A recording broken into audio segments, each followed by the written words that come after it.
Kənardan özümüzə baxdığımız zaman başa düşürük ki, həyat bizim başımıza gələnlərdən ibarət deyil. Biz həyatın və başımıza gələnlərin qurbanı deyilik. Həyat bizdən gələnlərdir. Yəni daxildə sən nəsənsə, çöl dünyanda da o baş verir. Hadisələrə bu qədər yaxından, içindən, təşvişli şəkildə baxmaq əvəzinə, qurban rolumuzda ilişib qalmaq əvəzinə və sanki hər şey mənim başıma gəlir deyə düşünmək əvəzinə, biraz ara verib, biraz təşvişi azaldıb, biraz sakitləşib hər şeyə kənardan baxmaq lazımdır. Artıq qurban rolundan yox da, daxilimdə ilk öncə mən nə yaratdım ki, bu hadisələr həyatımda yaranmağa başladı. Daxilimdə mən ilk öncə nə yaratdım ki, məhz bu cürə mən evdə yaşayıram. Daxilimdə mən özümü necə hiss eləyirəm ki, məhz bu cürə maşını sürürəm.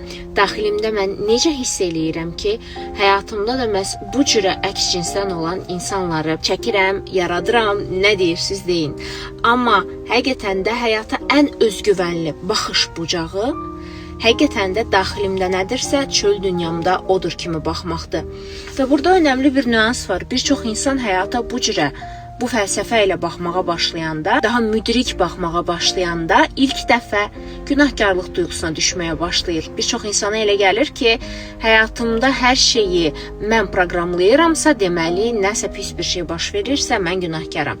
Əslində isə günahkar da deyilik. Sadəcə baxır, nəyi seçirik. Özümüzü günahlandırmadan daxili aləmimizi təslimiyyətdə tutaraq həyatımızı necə proqramladığımızı baxmağa başlamaq lazımdır əslində. Daha müdrik şəkildə qurban pozisiyasına, uşaq pozisiyasına düşmədən, heç kimi günahlandırmadan, heç kimdən də nəsə böyük bir şeylər gözləntiyə girmədən, sadəcə özümüzü təşvişsiz, təslimiyyətdə, yaradana təslimiyyətdə hiss eləyərək, yalnız və yalnız bu nöqtədən biz həm özümüzə, həm də başqalarına xidmətə keçə bilərik, daha xoşbəxt həyatı yaşaya bilərik.